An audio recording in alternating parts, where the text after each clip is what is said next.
know Dasher and Dancer and Prancer and Vixen, but do you know what makes reindeer so incredible?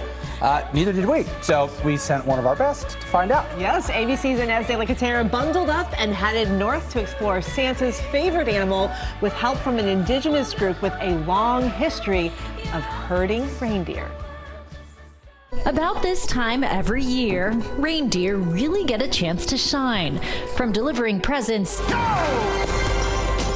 to going on epic adventures. And when it comes to all things reindeer, there are no better experts than the Sami people, the only people allowed to herd reindeer here in Norway and the only officially recognized indigenous group in Europe. We keep them here in the winter to give them extra food.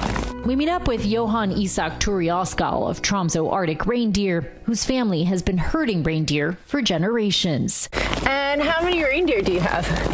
Oh, that's actually a secret.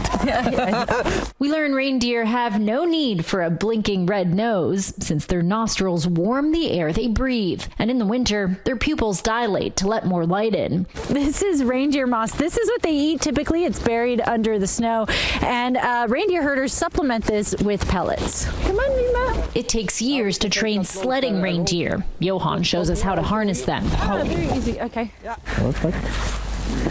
There we go. There you go. All right. Each reindeer with a strategic position. Different reindeer are positioned on the train of sleds based on their personalities. So this is Vima. He's more relaxed, so he's in the middle, and his big asset is that he's strong. And it takes an extra special reindeer to guide the sleigh. I think Rudolph is a leader, a strong guy, knows where he's going. Okay. Knows the road. Yes. Yeah, and that's like a little bit like Mozart, as you know, when we choose like leaders, it's like, you know, has to know what. A little bit stubborn. And then we were off, gliding along the snow as Sami people have done for hundreds of years. This is what my grandfather, my grandmother were using when they were moving the reindeers. Wow. So Johan, can they fly?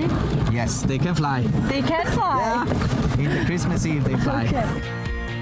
For earthbound travel, the Sami use a more modern type of sleigh to cross over frozen rivers and venture up these snowy mountains, working in a winter wonderland, but also in sub-zero temperatures. This little thing here will surely keep you warm.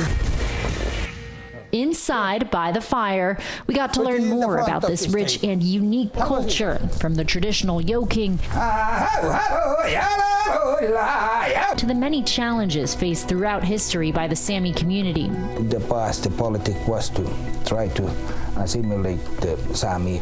During the reindeer herding and my family, we have been experienced lots of bad things. You know, it's you know, fighting, spitting, shooting at us. You know, really. Nowadays, the Sami are reclaiming their culture. A lot of people coming here and visiting us and you know, want to learn more about the Sami culture. That makes me proud. With Sami music, clothing, and history, even inspiring parts of Disney's Frozen films. Now, as Christmas Eve approaches, Johan's keeping an even closer eye on his reindeer, just in case they happen to disappear on Christmas Eve. Our thanks to Inez for that. And you were obsessed with reindeer as a kid. I was. I had my mom get me a reindeer antler to prove that Santa was real, which he is, everyone. And she did. Yeah, well, that's why Santa's real.